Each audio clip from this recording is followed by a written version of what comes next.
The next witness is Scott Mayer.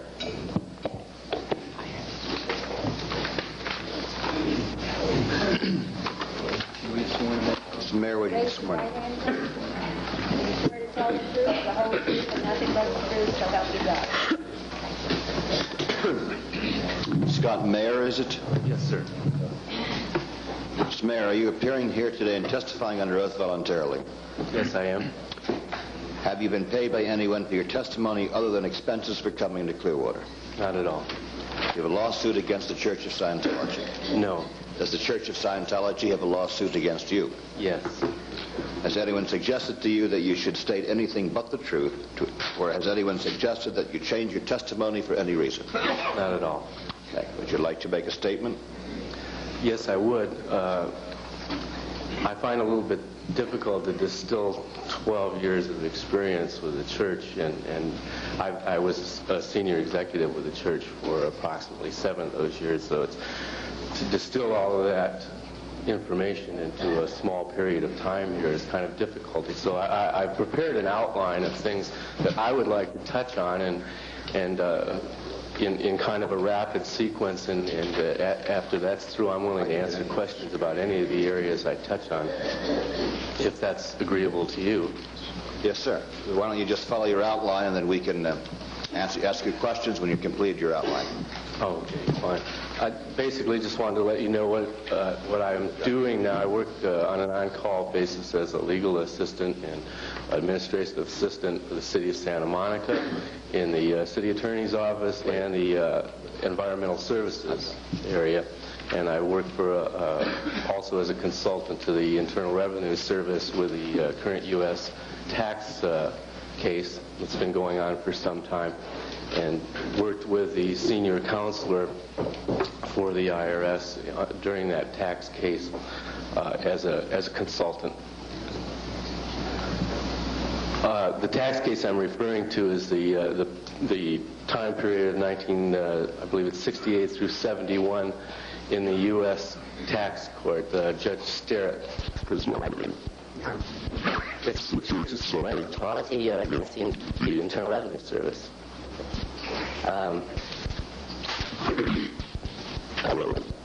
In terms of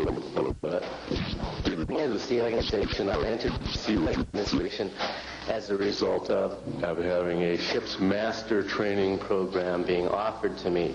At one time during the Vietnam War, I was on a navigation team for the flagship of the 7th Fleet, and used to run aircraft carriers in and out of various harbors around the world, so I had quite a bit of ship experience when I was first exposed to Scientology, and I was offered a training program that would get me a full master's certificate, and I went in on that basis, that and an educational program. What I want to do real quickly here is just give you some sort of a background of what I did, because I went all over the world for the church for a long time, and on basically a troubleshooting basis. And the main point that I think I really want to stress here and bring out from an insider's point of view is the overall administrative structure of the church, because a great deal of publicity has been put out that your individual churches are corporate bodies unto themselves with their own board of directors, and many of the boards of directors around the planet that they publicize, I worked with those directors, and they were just common everyday staff members who signed papers when it was necessary. So I want to kind of go over the post areas that I held my jobs so that you can see what kind of a background I had, and it'll probably make it a little easier for you to ask direct questions later. I have been at one time or another everything from a bodyguard to the now deceased Quentin Hubbard to the fleet captain for the Hubbard's fleet of ships on the West Coast. I was an executive troubleshooter for top management of the church. I went on a few missions out of Clearwater under the control of the Church of Scientology as an administrative director. in other words, as a command team. They're the basic command organization for the entire Church of Scientology. When I left in 1966, was situated right here, and 76, excuse me, was situated here in Clearwater, and had been on the flagship Apollo. I was the ship's manager just prior to the move here, and part of my job was getting the ship ready to come in here. I did approximately 18 successful missions for the senior top management of the church all over the world, including South Africa, Scotland, Manchester, St. Hill in England. I worked with Guardian's Office staff members. I worked with Jane Kember, and I worked with Mo Budlong. Did an intelligence mission in Scotland for the church while I was there in well, Jane Kember was the guardian for the Church of Scientology, the head of the Guardian's Office below Mary Sue Hubbard. Mary Sue Hubbard was Commodore's staff guardian, which Commodore's staff were the assistants to the Commodore, to Ron, in each of the divisional areas of the church: finance, dissemination, public relations. Ron had a staff member, a Commodore staff for each one of those areas. Here in Clearwater, they did evaluations on a weekly basis for the entire worldwide network of the church. And on the basis of the financial well-being of various organizations around the world missions, people who were top management trained would go out to various organizations to jack the income back up because it was down. And your whole control or command information center for those evaluations sat here in Tampa after the ship came in here, and the flag was moved into the Fort Harrison Hotel. So that's just a little kind of a background of the type of thing I did. I acted primarily as a troubleshooter. When things would go wrong, I'd be sent out to make them to go right. The reason I left Scientology, by the way, was because of the things that I saw and participated in through my tenure with the church. It got to the point where I could no longer, in my own mind, justify what the church's policy for handling government agencies and the society it was allegedly there to save. I could no longer reconcile that with the stated aims of the church. To jive. So I resigned from the Sea organization while on a leave of absence in 1976 and was subsequently expelled by the church.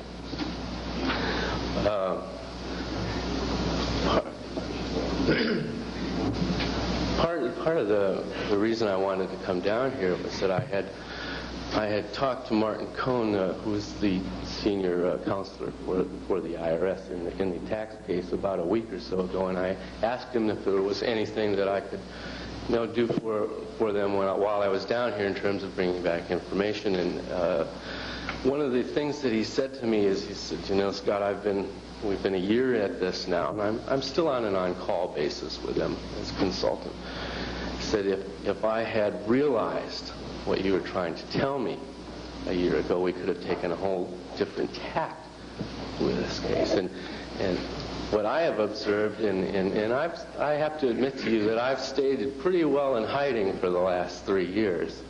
After I had an experience where my car was blown up on Christmas Eve in 1978 in front of a place where the church thought I was staying, but I was living elsewhere. I had planted that information in the church so that I'd know if they were ever trying to contact me. So I've stayed pretty much in hiding, and I feel that these hearings are a chance for a little bit of light to come out on this, so that people who are out in the field now, and I know a lot of them, I'm small potatoes compared to what some of the people out in the field have, the things that they've done and experienced, and I would like very much for them to feel free to be able to rejoin society and contribute to it, because that, in essence, was their main concern and reason for going into church in the first place, was to help evolve the planet. There's a tendency to kind of group Scientologists together in terms of the reflection that top management is presented. But the average staff member is nothing more, as far as I'm concerned, than a psychological, psychopolitical dupe. The organization is structured in such a manner that everything is done on a need-to-know basis, much like security in the military. And evaluations are done to keep various areas of the church from operating on their own goals and purposes without really knowing what's going on in another area. Although there is an incredible grapevine that goes through the Church of Scientology. I had an amusing incident about a week ago where I told a story to someone who was no longer in Scientology at a place in Los Angeles, California, and within a week the story had gone across country through some Scientologists and back through a friend of my wife's, and back to me, and the person that I talked to could no longer get any information about the church. But it took a week, just person to person, to get the story. And I won't bother with the story, it's just a funny anecdote, that's all. Getting back to my original point, I'm basically here today to try to impress you with the magnitude of the operation that you are facing, and I want you to know in no uncertain terms that there is constant evaluation of this hearing going on and all of the things that have happened up to now. And right over here in their Combat Information Center, if that's where they still got it, evaluations are being done on how to handle you. And I would like to see the tables turned for a change, because I don't believe what they're doing is ethical. The points that I would like to cover today are basically violations of clear-cut public policy, such as the registration and operation of maritime vessels, violations of those rules, transportation of funds in and out of the United States illegally, the violation of federal communications regulations on the use of telex and radio communication equipment, transportation of personnel into and out of the country in violation of immigration laws, conspiracy to impede the IRS, the use of cruel and unusual punishment, and in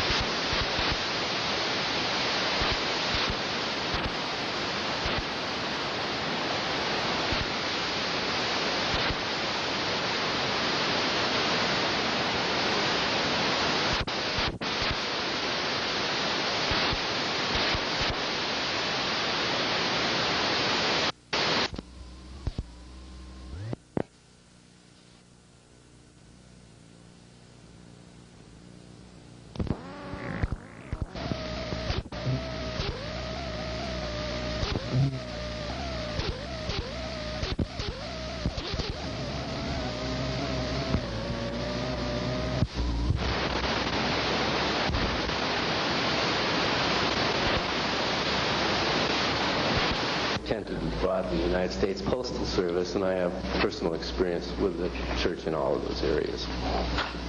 Also, the ill treatment of children and parishioners, living conditions. I've traveled to almost all of the organizations around the world, and Clearwater is just another step in the whole game. In accounting, we talk about the normal course of business and business papers, things that are written out and done standardly pretty much on a day-to-day basis, notes, CPA's notes. Well, the church has a standard operating basis.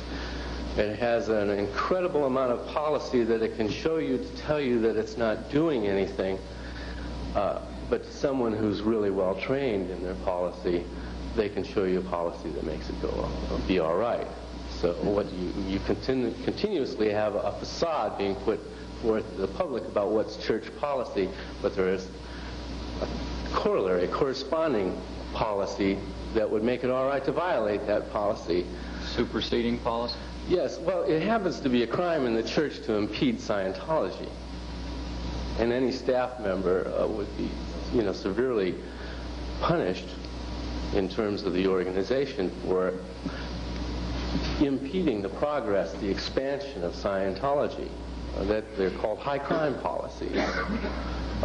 Fair game policy is part of that, which is allegedly canceled, but I have never found a church official that could show me the policy that canceled it, because it would have to be written by Ron Hubbard and specifically deny that policy, not the little caption that's printed down at the bottom. I printed those captions. I used to be Deputy Pub Chief U.S. in the early 70s. We put them on all the policy letters, but it didn't cancel anything, and certainly not the way an ethics officer would handle a person who was trying to impede the progress of the church.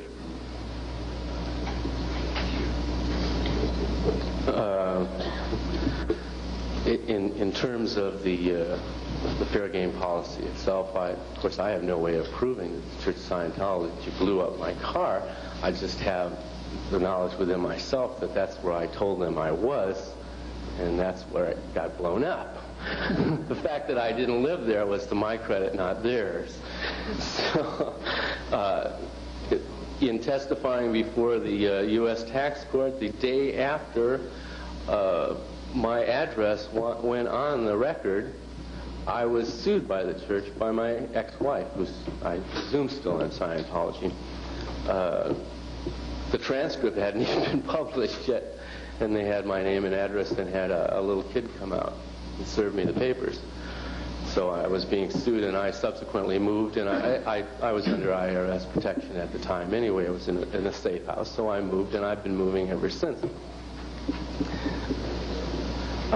They also pulled out my what's called a B1 file during the Scientology hearings, and what it basically is a list of the things that I have done wrong in the past that came out of my confessional folders.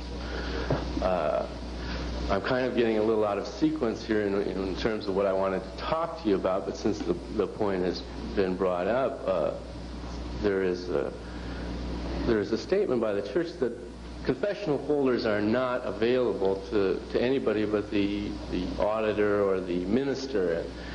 And I can't tell you the number of folders that I looked at when I was going around various organizations trying to get the income up, because I had to know what was going on with the people in order to get them back in line and get them doing their job.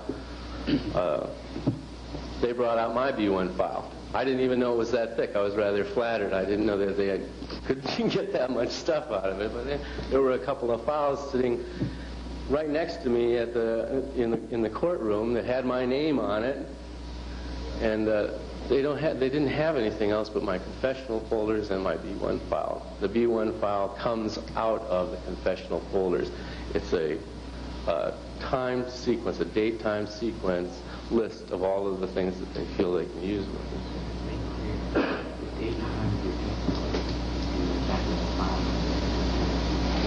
Yeah, that's a very good point. This was during the second day of the trial in Los Angeles, California, that the file appeared. Which trial is that you're talking about? This was the U.S. tax court trial. The approximate time would have been around February of last year. It's been about February of last year. I was about 2 days into it.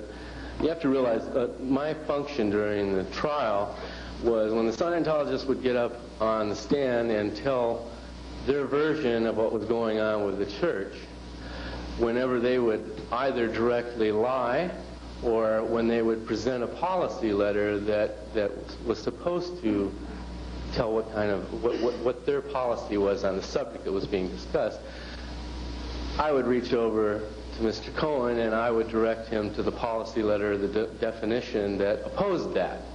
So I was not very popular with the church's attorney, because we started shooting holes in their story. So the next couple of days after that, my folders arrived, and it was just nothing more than a standard attempt to intimidate me and let me know that they were going to try to make public what was in my confessional folders. Well, I would willingly let any one of you read them now, because there isn't anything that anybody's going to do to me anyway. I did what I did. I've been what I've been, and I've either learned from it or I haven't. So I don't have any secrets that way. But it was an attempt to intimidate me. Is that about when your car was blown up?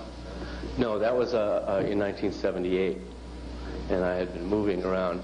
In addition, several Guardian's office members appeared at friends of mine's houses looking for me during the trial. In fact, the day before I was supposed to appear, I got a telephone call from a Karen Kuiper, who was originally out of the Minneapolis organization and married to Bob Kuiper, also a Guardian's Office staff member. She and another girl harassed a friend of mine down in Laguna Beach while they were trying to get in touch with me before I went ahead and testified.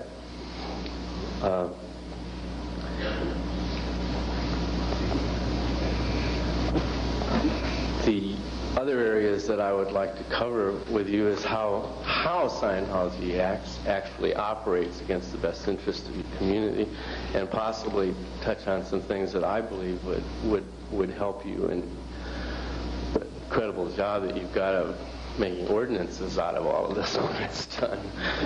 So I'd like to get back to the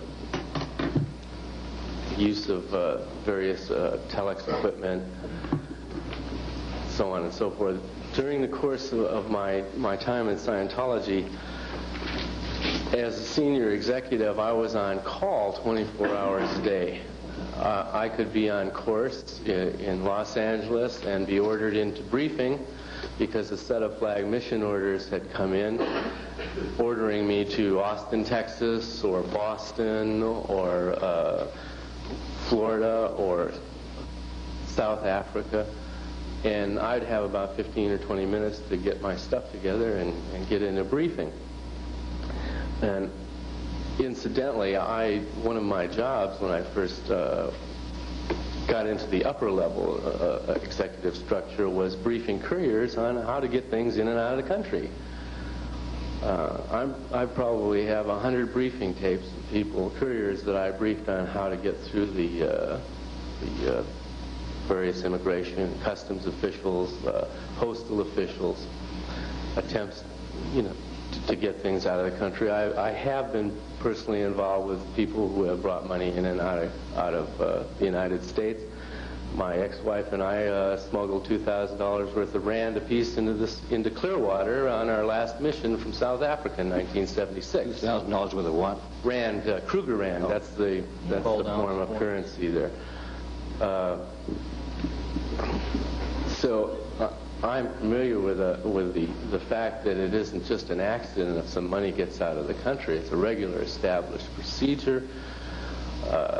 There's an interesting thing about the procedure too, because on the face of it, it looks like everyday business activities and students coming in and out and so on and so forth, which is of course exactly what it's supposed to look like. A Scientologist, for instance, in Los Angeles that was going to come to Clearwater to get some training would be taken into the briefing room in Los Angeles and briefed on techniques of getting through various governmental agencies. They would even go so far as to be clay demoed. They would do clay demonstrations of the ways that they were going to do it. What if this happened? And I would grill them on all of the possibilities, all of the things that I thought that they could run into, until I was certain that they could pass a security check, which is nothing more than a lie detector test.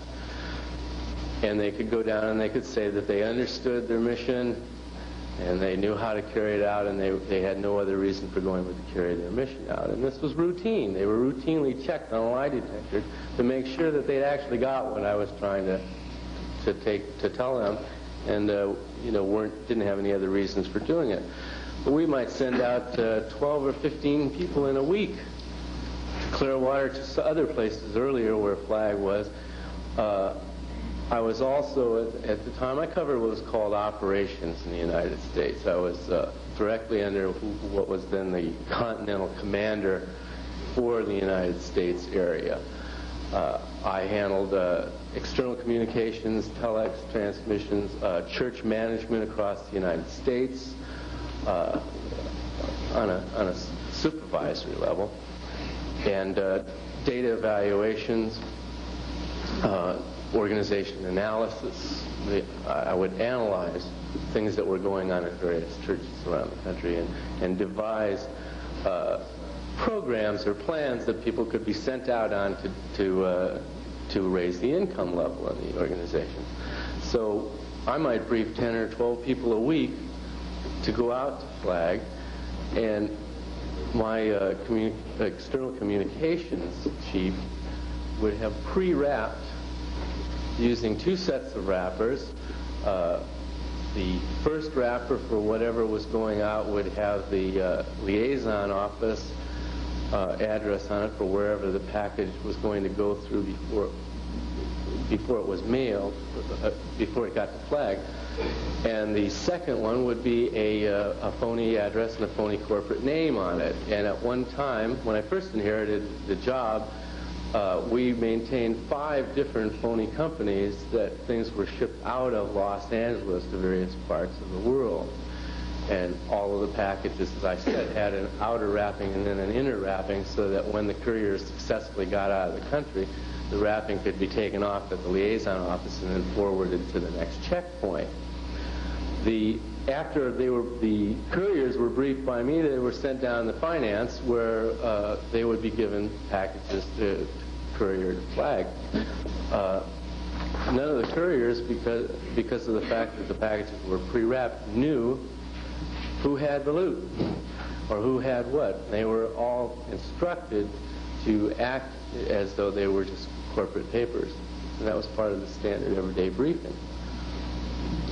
And people, well, I was briefed on 3 missions here in Clearwater, and I took documents out of the country. I was sent out as a tourist to South Africa and England and Scotland from Clearwater, and came back here and debriefed, and then went out again. I have to say to you in all frankness that when I stumbled across the little invoice fixing project on flags. I was the ship's manager of the Apollo just before it came in here to Florida. The church was doing a little invoice changing project directly underneath our office on the ship, and I got my wife and I sent out on missions because I didn't want to be here when the IRS hit them when they got into Clearwater. So I was probably not quite the perfect Scientologist in that respect, but I just couldn't see how they could get away with it. And as it turns out, they're not, which is great. I'd just like to make a legal point for the Commission here. This background and the relevance and importance of all this testimony is that the allegation in the report and the considerations for the Commission are that the goals, purposes, representations, policies of the church are misrepresented to people here in Clearwater as what they're paying for, what the nature of the organization is, and that these policies with regard to what the nature of the organization is are uniform, and therefore important to your consideration is whether there are uniform policies that have been in practice for many years right up to the present time here in Clearwater, which are in direct contradiction to those represented policies as to the nature of the organization for which people are paying millions of dollars for here in Clearwater. So from a legal point of view, all of this testimony is extremely important. Mr. Kohlerbank has a quick question. Yeah, I've got a legal point, Mr. Flynn. One of the newspaper reporters that's reporting on this legislative hearing continually refers to allegations. In fact, your allegations as these witnesses come up, and for the benefit of the public and the viewing public, especially at home, I'd like to have that, if it need be, corrected. Is this testimony and are these documents coming in before the City Commission? Are they as the paper says, and are they your allegations, or what are they? What do we consider them? Well, first of all, I haven't been sworn under oath yet. I'm not the one testifying, so obviously they're not mine. Right. Secondly, perhaps whoever you're quoting should go to law school to realize the significance of what's being done. So it is evidence.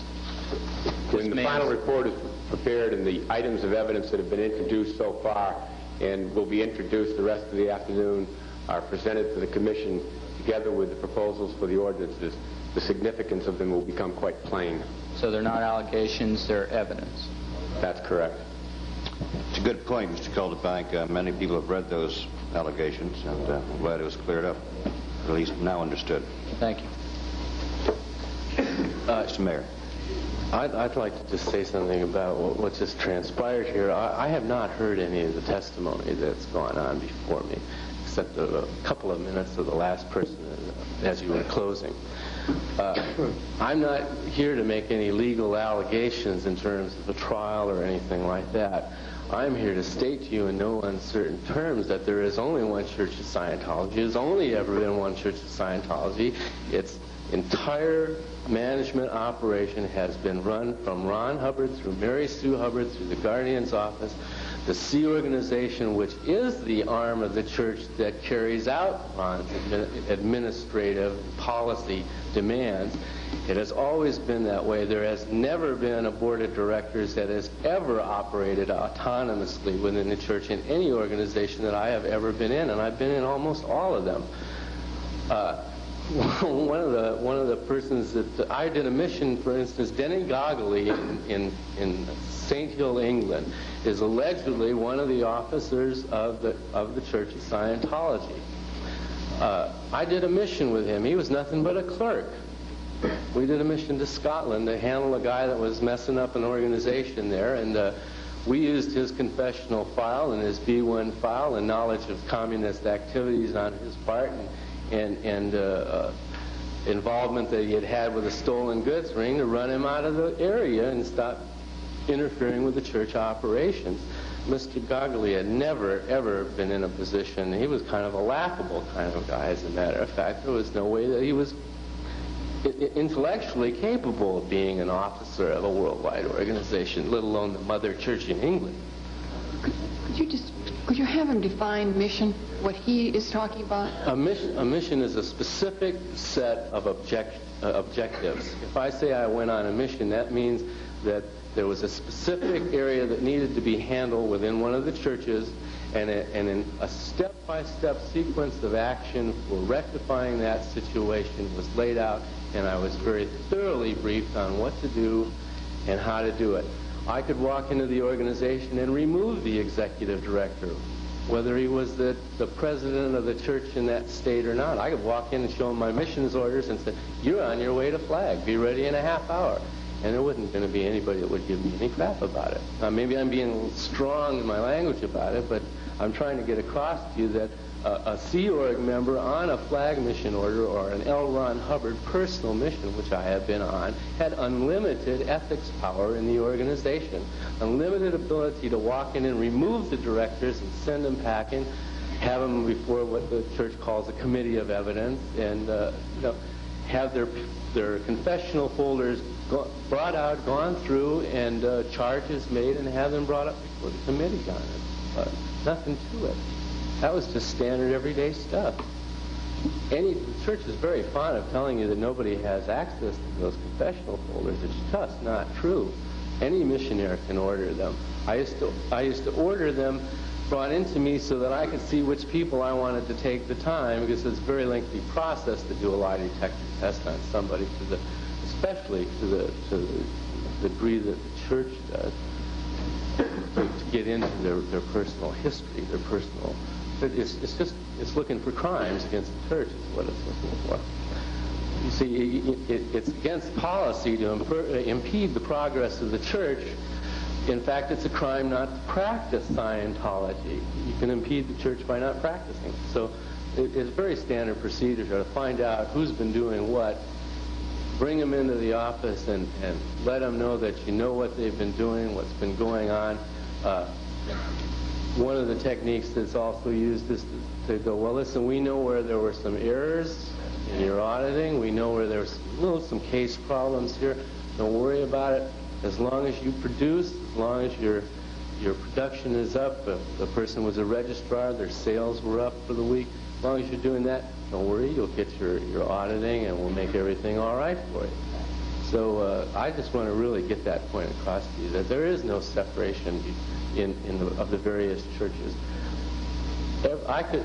In fact, before I left, I used to go into the data files while being briefed for a mission, and I could pull out. The church is very fond of saying there's no connecting financial reports, yet I could walk into the files and get a complete financial report on any organization around the world. Of course, we stuck pretty much to what we were doing for that particular mission, or what we were supposed to do there, but it's just simply not true that there aren't AC2 forms, which are the church's a breakdown of the gross income that comes into the church are standardly sent every Thursday night to what's called data files, so that over that weekend evaluations can be done by the Commodore staff, and if the income had dropped sufficiently in an area, a couple of people like myself could be gotten together and sent out as a team to straighten the area out and get the income going again. One more legal point. The significance of the record-keeping process of the Church of Scientology, of which the witness has just testified about one little part of, is extremely significant, and we could testify for weeks on that subject alone. It's very significant to this commission because if the Church of Scientology does produce any witnesses, you may rest assured that any subject matters that the commission wishes to question them on, there have been extensive records kept on any of those subjects, as this witness is testifying now pursuant to corporate policy, for many years.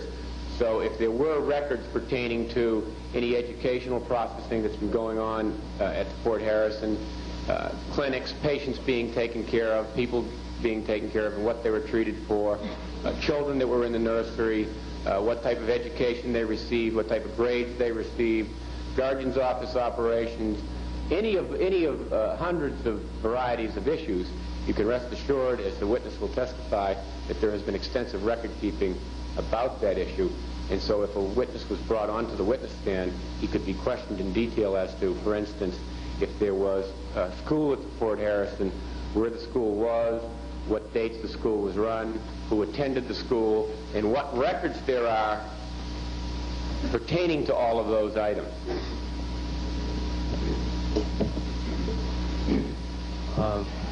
I think I can give you a real good example of how confessional folders are routinely used.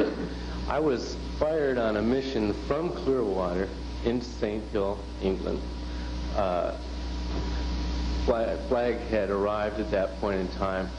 This ties into the misuse of telex to mislead government officials too, because all of our missions were operated by Mr. Hubbard's son-in-law, who was sitting over here, or was sitting over here at the Fort Harrison, by telex. There was daily telex transmission from wherever we were in the world into Clearwater, into what was called the Action Bureau, where missions would be evaluated on a daily basis. As I said earlier, there were some problems in an organization in Scotland and in Manchester. I was for a short time alone to the Guardian's Office Intelligence Bureau in St. Hill, England. I was shown a B1 file, an intelligence file that came from the pre-clear folders, or the confessional folders of the person we were going up to deal with, which dealt with sexual misconduct, orgies, and so on and so forth of an executive director of the Manchester organization in St. Hill. His wife had already had split from him and had come down to St. Hill, more or less turn herself in and get back in the good graces, and she had supplied a lot of information. We walked into the organization, and I just sat the man down and told him what we knew, and told him he was on his way to St. Hill, and that if he got back in the good graces of the church, he could probably have his organization back. The man was a medical doctor who was also the executive director of one of the organizations. But I know of at least a half a dozen people who knew about the information that was in his confessional folder, and it was used to remove him as the executive director and get him back down to St. Hill for quote-unquote handling. Those operations were monitored via telex from the United States, from your city. Right here. There has never been a command line anywhere in Scientology that did not go through either the Guardian's office or the Commodore's staff to Ron and to Mary Sue. Wherever they have been, their aides have passed down their orders through the rest of the organization. When it moved here, Clearwater was no exception. The whole operation was here. There were just literally thousands and thousands of files. There was a room bigger than this one filled with file cabinets where they pulled off of the ship that contained the data of all the missions that had been sent out from Flag. All that information was available right here in your city. I read it, I used it, and did my job. I couldn't have done my job without it. I had to know what was going on in the organizations in order to be able to handle the people we were having trouble with. Those files were here? Here. In Clearwater? In the bank building, right over here. That's where I was briefed. That's why they need a big vault. Yeah, Mr. Hatch has raised a point. That's why they need a vault. That's why they needed a big vault. I would like to read The potential legal ramifications of much of this witness testimony, as was Mr. Walter's testimony, although not known at the time, are broad-ranging, and at a later point in time they'll be made plain. But virtually all of this testimony is extremely important with regard to the proposed ordinance. I have a photostatic copy of the original, and by the way, the data that I'm going to talk to you about from this is available to the counselor. So if you need copies of it, you're more than welcome to it. I'm going to have to translate this somewhat to you, but because of the terminology, however, the terminology, you can look it up in your own version of the Scientology dictionary when you get the telex later on. But this telex was sent to the LRH's, L. Ron Hubbard's, personal secretary in the United States by L. Ron Hubbard's personal secretary on Flag, which was then located in the Netherlands Antilles. This was in, I believe, 1974 or 75. The name of the person was Ken Urquhart. He's well known as the LRH personal secretary. With translations, it reads to the LRH personal secretary, Toby, regarding the ship. At this time, I had just inherited the flotilla of ships in on the West Coast, and I became the fleet captain. I'm qualified to run any tonnage, any ocean, any weather. So I was qualified as the skipper, and I had just taken it over. But the ships were in very poor shape. They had been run by unqualified personnel who didn't know what they were doing, didn't know how to maintain them, and they were placing the church at risk, basically. I had taken aircraft carriers through renovations while in the service. I took the Apollo through one, so I knew what I was doing, and I was appointed as the captain. However, the ship was sitting alongside the dock. You have to realize this ship it was 185 feet long, and it had a couple of hundred crew members on it. It was costing the church $5,000 a week to sit there. That was our budget per week, $5,000. The church wanted it out, cruising up and down the coast, doing recruiting, doing events, public events where we could introduce people to Scientology and then usher them into the local organization, to the registrar, to be signed up for courses. The telex reads, leave the threat of the rehabilitation project forces hanging over them for now. And this was regards to the staff, the ship's officers that I inherited when I took on the post. Public officer, the ship's finance officer, the chief officer. These are people who had not, quote unquote, made it so far. It was costing a lot of money. It says, leave the threat of the rehabilitation force hanging over them for now. Have their confessional folders gone through listing all crimes found. Crimes must be verified as not audit or errors, and the criminals with the greatest treasonous action put on the rehabilitation project forces. The remainder are told that they have one more chance to come clean and go straight. Have their folders summarized and programmed for vital corrections, and then security checking, lie detector test. If then no mark changes, they go to the rehabilitation project forces. Regardless of any auditing or security checking, those not going to the RPF are to get on the ball and pull their weight to complete the ship's programs by the deadline already given. There's going to be no captain bill to reward you. They make it or they don't, and if they haven't woken up to that, wake them up. Love Earth, Ken Urquhart. Black and white on their own telex form that they order people to go into confessional folders. You may have a copy of it. For the record, we will be presenting numerous actual telex operations and operations with confessional folders on the overhead projector at the appropriate time.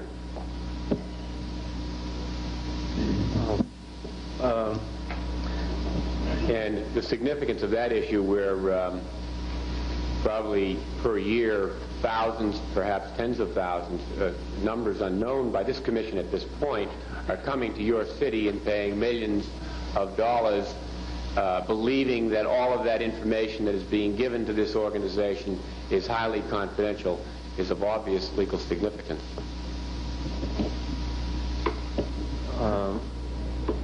The next point that I'd like to talk about in relation to what we've just gone over, the church's free use of telex lines, of confessional folders, and breaking an entry in order to gain an advantage of the community.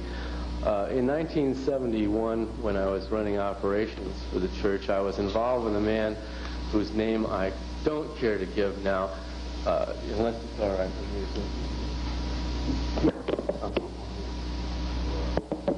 Okay. His name was Bill Foster. One of the people that he worked with on the operation is here today, so he could be called up to corroborate what I'm going to say to you. But I received a call from Mr. Bill Foster while in New York. I had been sent from the Apollo, which was operating in the Antilles at the time, to New York with my wife to operate the eastern seaboard for the church on a management mission. Mr. Foster had allegedly been expelled a couple of years earlier for misconduct or something in Boston. I received a call from Bill Foster, and he came into New York. We had been very close friends. He came in with an incredible story. He said that he had in actual fact been operating with the Guardian's office out of Boston and Washington, and involved in a breaking and entering team. His cover had been blown because one of the operatives had been compromised. At the time, I didn't know who that was. And the church was going to leave him high and dry. In other words, they were not going to acknowledge the fact that he had been working for them. They were holding the story that he had been expelled and was doing everything on his own. He came to me because at that time I was the senior executive authority on the Eastern Seaboard for the church and in direct contact with flag management. My mission was being run by telex on a daily basis. He asked me if I could assist him. I called the person who was then in charge of the Guardian's office in Boston, Mr. Bob Raymer, who had also been a friend of mine. I had worked with him on a mission some years earlier in Boston, and I said, I said, look, Foster's here. This is what he told me. Is it true? Has he been working for you in the field? And he said, yeah, he has. And I said, well, just on the basis of the misuse of policy and handling the man, I thought that I could help him out with flag management. I started to get a lot of heat down the telex lines about him and what he had done and so on and so forth. So I got him out of the country. I sent him to a mission in Canada, where up to a few months ago he was still residing, not being willing to come back to the United States, I suppose until the statute of limitations run out on his activities. Some more detailed evidence pertaining to that particular subject will also be introduced at a later time. The legal significance of that testimony may relate to the disowning of the policies of the corporation to disown information or responsibility for the actions of its operatives, such as Mary Sue Hubbard and the other top 10 people who have just been convicted. And the significance to this city is the fact that the corporation is now disowning responsibility of those people for any of the things that took place here in Clearwater and around the world. And that disowning of responsibility process began last summer and is taking place right up to the present time. The inferences that could be drawn from the testimony of this witness regarding that policy to disown are becoming apparent on their face. To elaborate on that even further, I'm not here to complain about what the church has done to me. Understand that. I'm here to really impress upon you what you're actually dealing with, the magnitude of what you're dealing with. In 1971, we had, and of course this ties into the treatment of children too, actually, because in 1971 we had a base in Mexico outside of Rosarito Beach. It was a 1,200 hectare base, and it had been put there as a training camp for Sea Org members, missionaries, and a place to put what was called the Cadet Org, the children's school. Children were routinely transported from Los Angeles to the Mexican base and birthed and housed there under the care of various base personnel so that their mothers and fathers could get on with their business within the church. A lot of them had staff positions, senior executive positions in the church in Los Angeles. We were having a great deal of problems at that time with the city officials. I don't know what the laws are here in Florida, but in Los Angeles, 1.1 person in a one-bedroom apartment, excluding kitchens and bathrooms, is considered overcrowded. Anything over than that. Of course, the church doesn't normally have bathrooms and kitchens in its little rooms, so quite frequently, in fact almost all of the time, rooms are incredibly overcrowded. So there was a place to get the kids out of the country and out of the way of production. Mexico, of course, at that time, and 10 years ago, was still pretty wild. In fact, there were bandit groups roaming the hills, and they used to come down to the base. The base fell under my sphere of responsibility as an operating project. I was in charge of operations. The bandits were coming in at night, and they were stealing grain, and they were stealing saddles, and whatever wasn't tied down, and whatever they could get away with, and causing a lot of commotion. And I was asked to go down with another ex-member of the church whose name I don't care to give you because he's still around. We were asked to go down there and eliminate the bandits. Both that person and myself have had extensive intelligence and counterintelligence activities in the armed forces.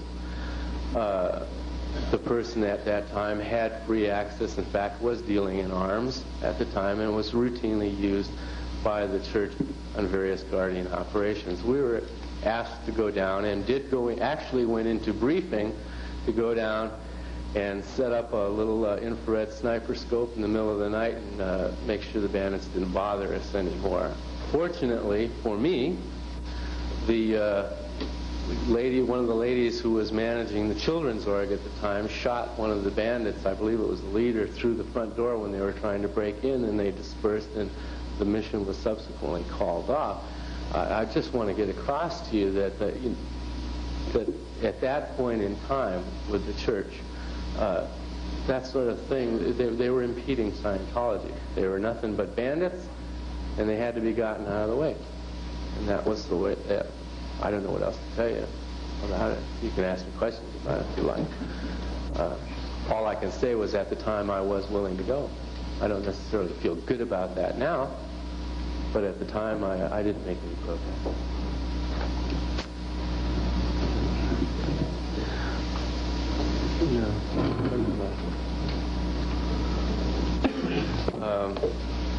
I think since I've already mentioned children, I have in conditions in an area, I think I can say without any reservations that the food, the supervision of children, the education of children in every organization that I have ever been in the church has been terrible.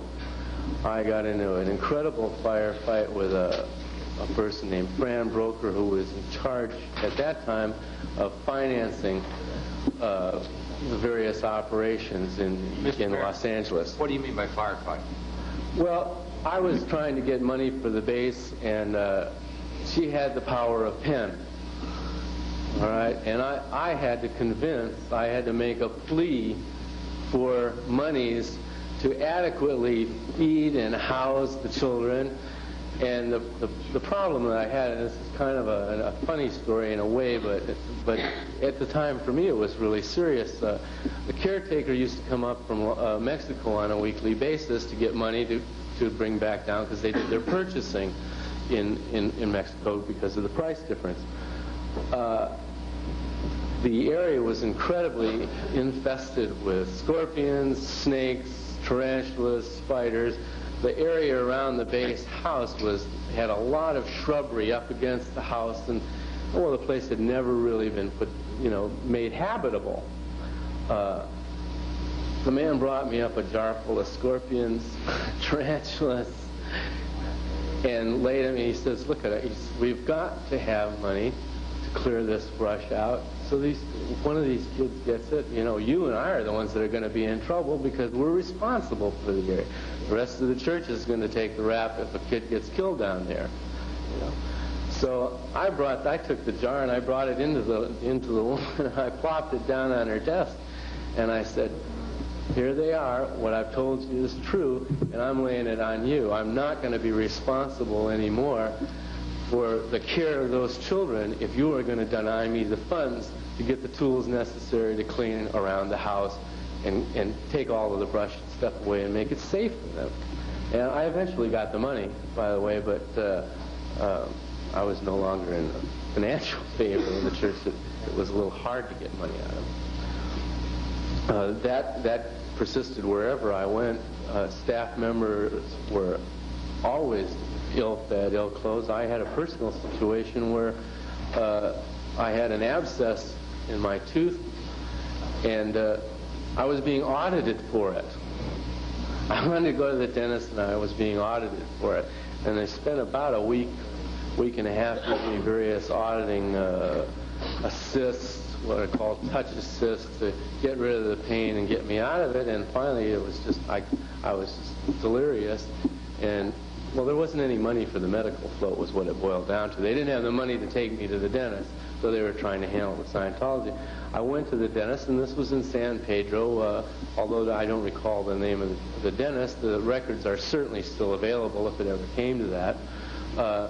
He told me I just made it. It was abscessing, and it was up into my gums and stuff, and if it had been another day or so, I wouldn't be here to talk to you today. You want to know about conditions here in Florida, in your own city? When I first came back from, my last mission to South Africa, when I came back, I was very, very disgruntled with the church's operations. I refused to take a posting because it just was not within my sense of ethics. So I went back to what was my original job, which was manager, and the person that I had trained to replace me when I went off with mission was now the manager for the Fort Harrison. His name will probably come back to Mick something. Anyway, I had been his senior, and I came back and I said, "Look, I'm fighting this posting until it's handled. I don't want to do anything except do what the policy says, which is I have a right to my old job back when I come off of a mission. But I don't want to take your job, so just put me to work, and if you're willing to fight for me as a staff member, well, I'm not going anywhere." So for several weeks before I managed to get out of Clearwater and go back to Los Angeles on a leave of absence, I set up bunk beds in the Fort Harrison Hotel up to the ceiling and just packed them in like rats. You mean people? People. There were rooms that were smaller than the division in this area here that had bunks in them 5 high, and clothes strewn all over, sea bags full of clothes just hammered in. In fact, my wife and I were stuck in a room that was already occupied by somebody because they were out on another assignment for a couple of days, and we had to coexist with all of their things in the room, and crowded conditions. We didn't even have a place to hang our clothes. And this is routine. I'm not talking about something that happens once in a while. When I was in charge of operations in Los Angeles, I used to drill the staff members. We very often had people that were sympathetic to the church that would apprise us of inspections that were going to take place. And if that would happen, if we would get a forewarning of it, we had drills set up to pull the bunk beds out, move the dressers out, ship them over to one of the other houses until the inspection was over, and then bring it back and pack them back in again. That was here in Clearwater? No. I didn't do the drilling here in Clearwater.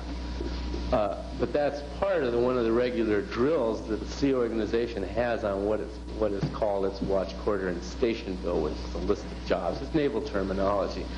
They have drills on repelling enemy boarders. And SEAL members are routinely trained on how to do this. So if for instance, security here in Fort Harrison was apprised that there was going to be an inspection, there'd be more Guardian's office personnel running around than you could think of, making sure that everybody got all the evidence out of sight. It would be swept clean before anybody got there. And then a couple of Guardian's office staff member would be put on the inspector to feed them false data, maybe give them reports of their own about conditions, and just generally distract them from carrying out their duties. And this is not something that is just once in a while. It's a drilled thing. It's a training process that SEAL members went through. Common everyday garden variety training.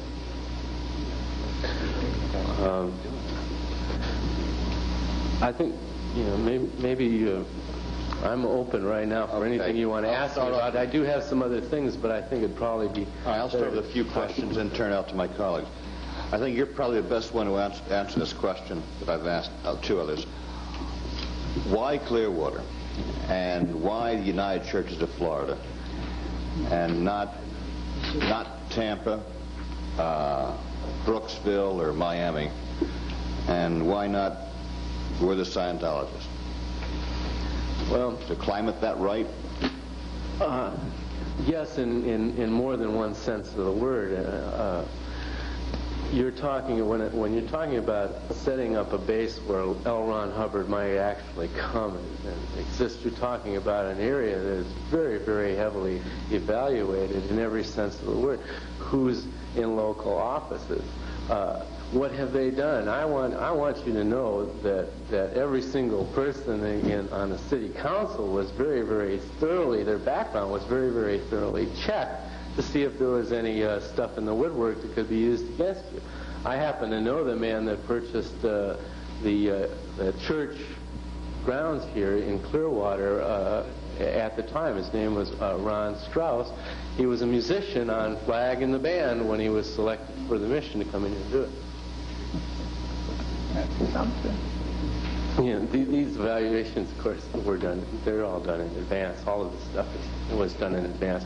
I was personally sent out on a mission with a man by the name of Commander Bob Young by Ron Hubbard to find a base for the Apollo.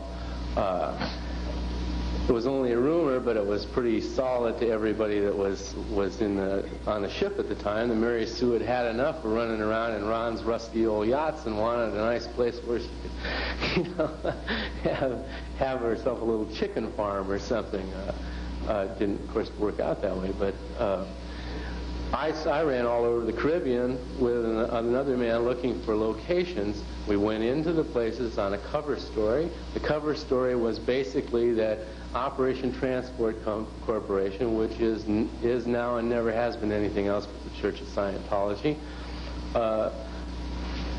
was going to set up a training center where they could do their business management consulting out of.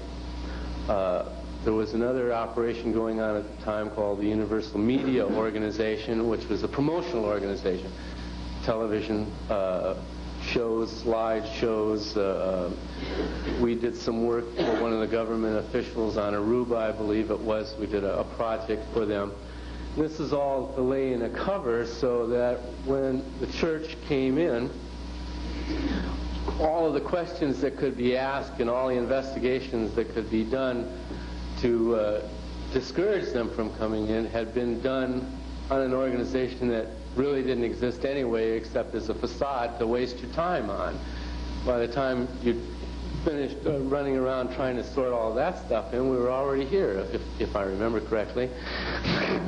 Well, I remember the story in 1975 when you arrived, and I, of course, wasn't in office then, but the story I had that you bought the Fort Harrison for a religious retreat for retired ministers.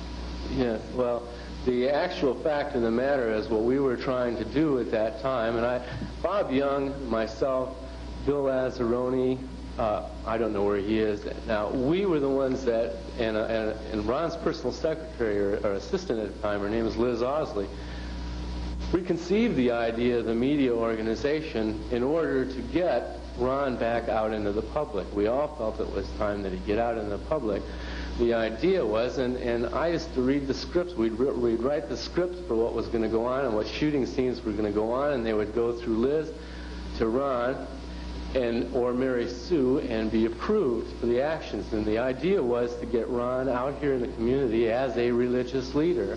In fact, I believe he did a couple of radio shows with some local Baptist ministers when they first came in here. And that the whole idea was, of course, to use the opinion leader policy of the church, which is to get a trained Scientologist alongside of someone who's not necessarily the governmental head of an agent, but who he listens to.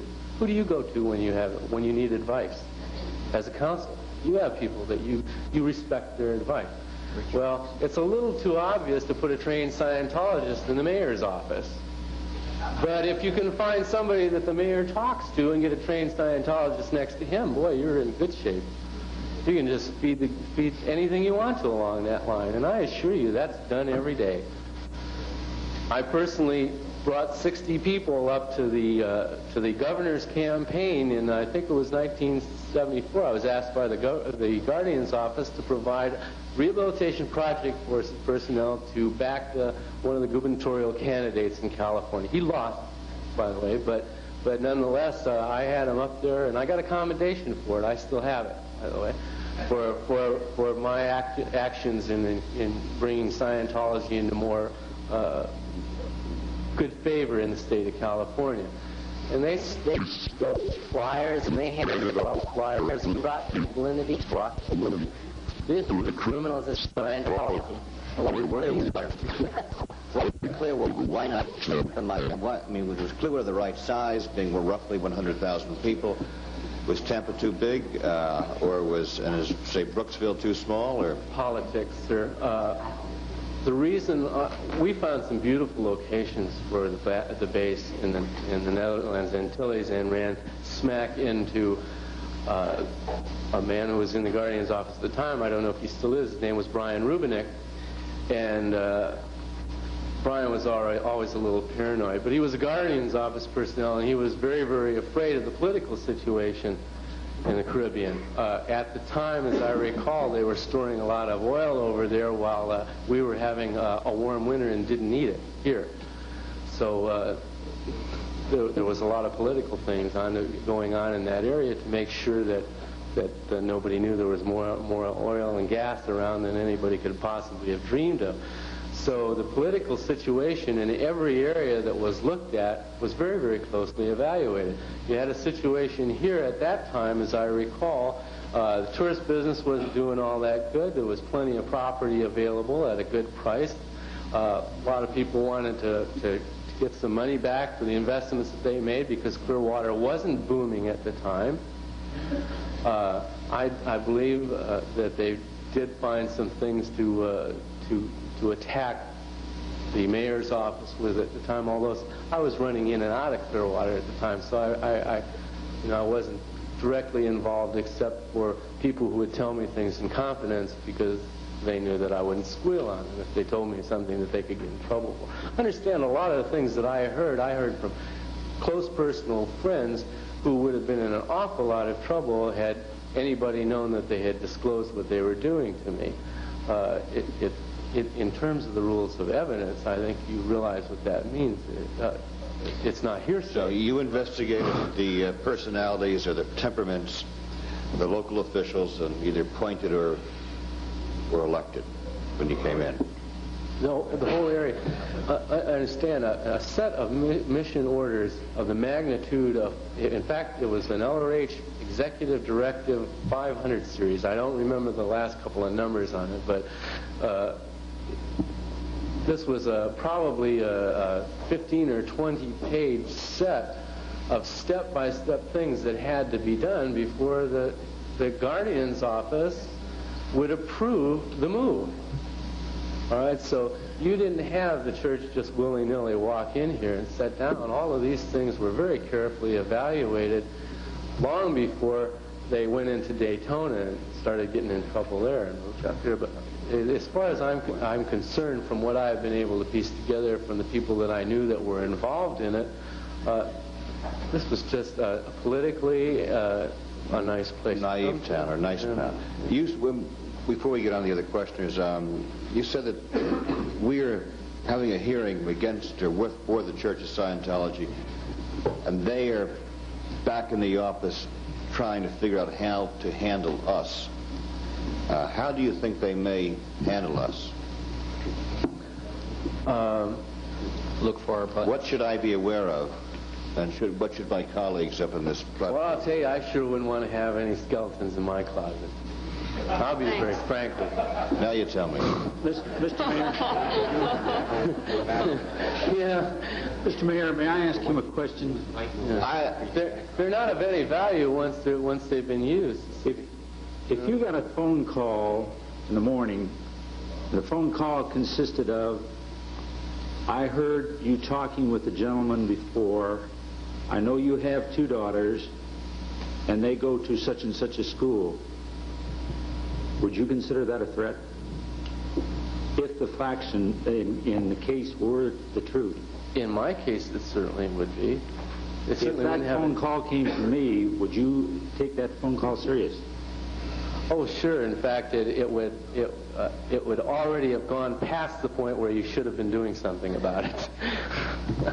You mean if you were me, you would not be sitting here, you would be with your family? You have been classified as an active enemy of the church. There are passive and active enemies, and this is part of the geointelligence training. And I've done their intelligence PR course. I've been trained how to handle you guys if I wanted to, if you were attacking me. In other words, I've been trained to present the church's position in a favorable manner. I've been trained to take everything that you say and turn it around against you if that's what I needed to do. In your particular case, they would have already classified you as an active enemy. You would have done something that impeded the expansion, the progress of Scientology, and you would have gone from somebody who was just in disagreement with the church or was interested in finding out what it was all right about into somebody who was doing something about it. The minute you became active, then you go under the area of observance of geointelligence. That's when they start gathering the data, when you become active.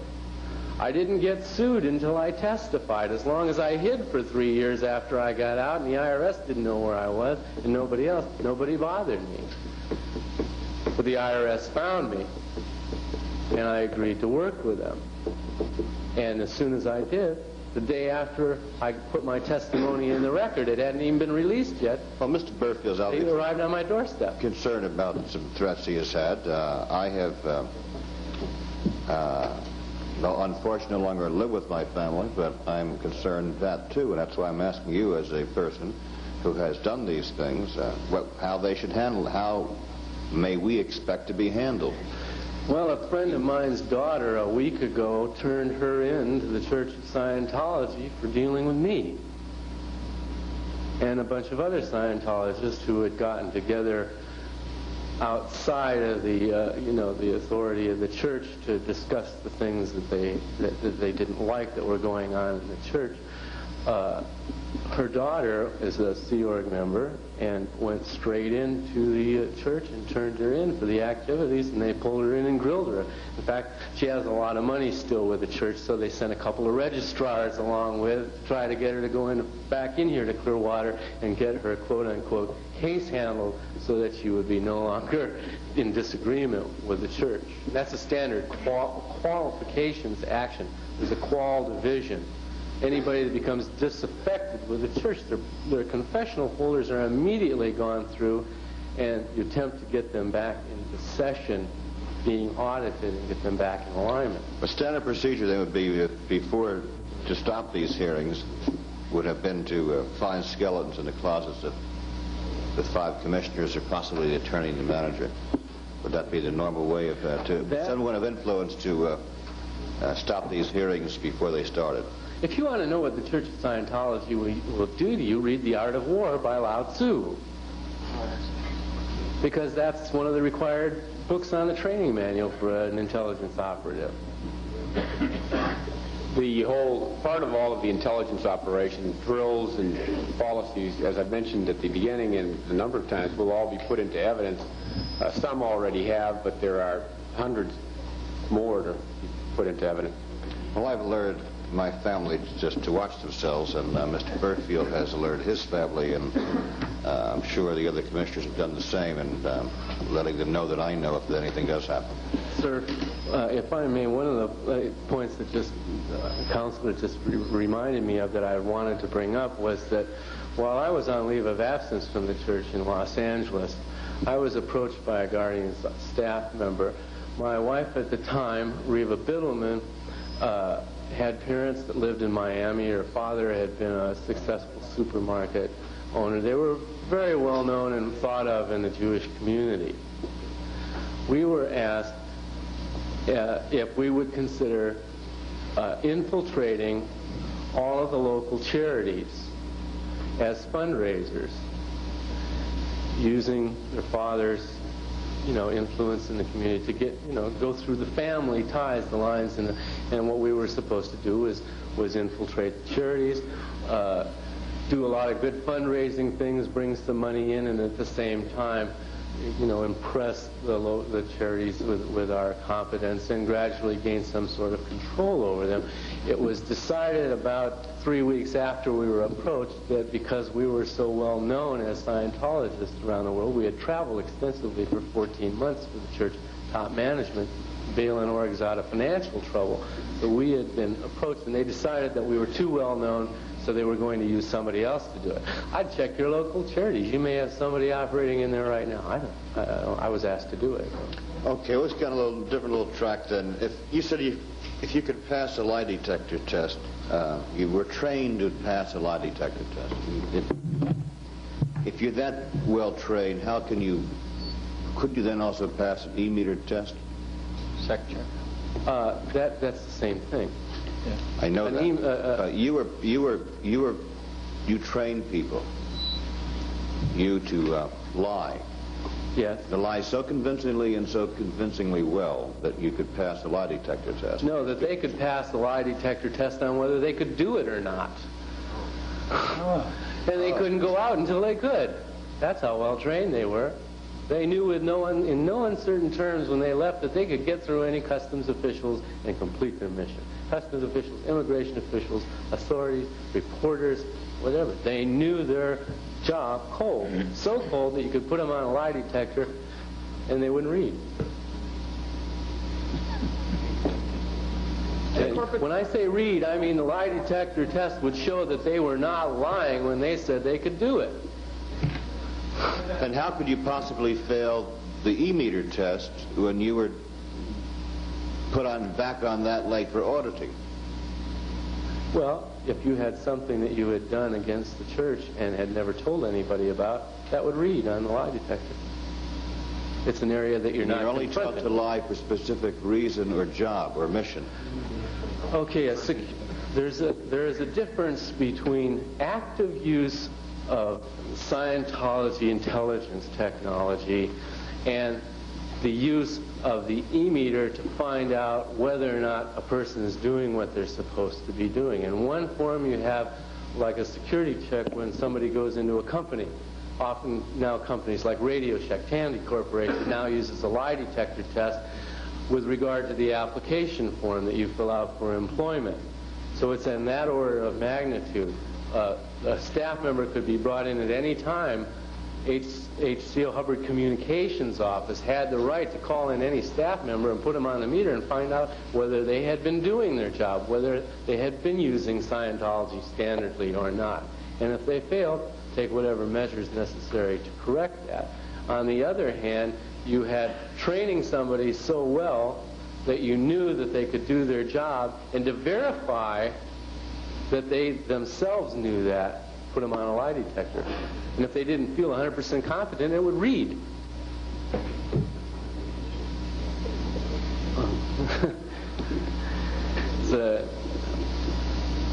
I can't begin to tell you how many hours some of these people spend. I'm sure you've all heard the term tone scale, emotional tone scale.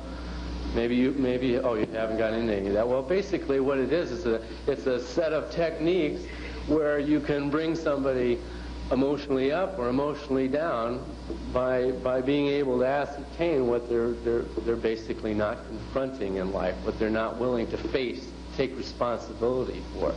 And I used to drill with flashcards with another Guardian's Office staff member on being able to move somebody involuntarily up and down that scale.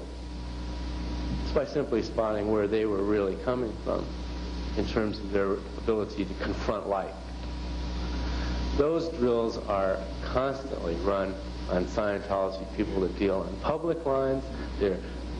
They're done on auditors, and they're done on geointelligence personnel. Only they're modified with geointelligence personnel for situations like reporter. If there's a reporter bugging you, to just take them up and take them down and just confuse the hell out of them and get them out of your hair. It's not all that hard to do. That's the problem with the reporters. And listen, I've worked in intelligence and naval intelligence, and it's not technology that's unknown in this world.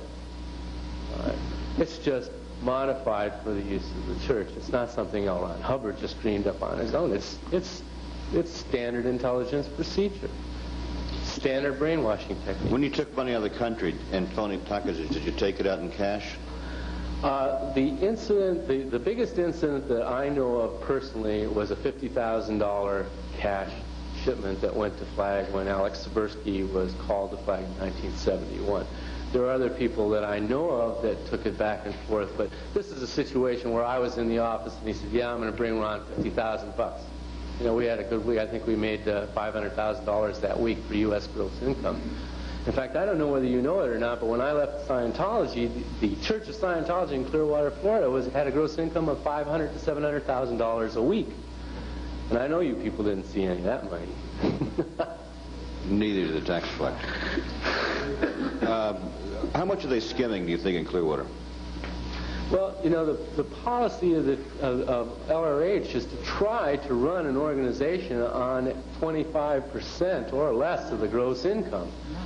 Just how successful they are now or anything, I don't know. But I know a lot of staff members that ate potatoes and beans while there was money being shipped off to the Guardian's Defense Fund to handle the next enemy that they had created with covert operations. So that's if you make $1 million, then you would be a week you'd be spending $250,000 here, and the rest would go to L. Ron. Well, it would be filtered probably through worldwide. When Flag was not here in Clearwater, of course, during the course of the IRS trial, there were some 20-some, or at one time 30-some bank accounts in other countries where money could be sent to. That came up in the IRS trial, and at the time we did that trial last year, they still had about 20 accounts that were active, still had money in them. Well, a previous witness has said about 10% is taken off the top. That's just to the Guardian Defense Fund. That's the combat kind of hearings we're having right now.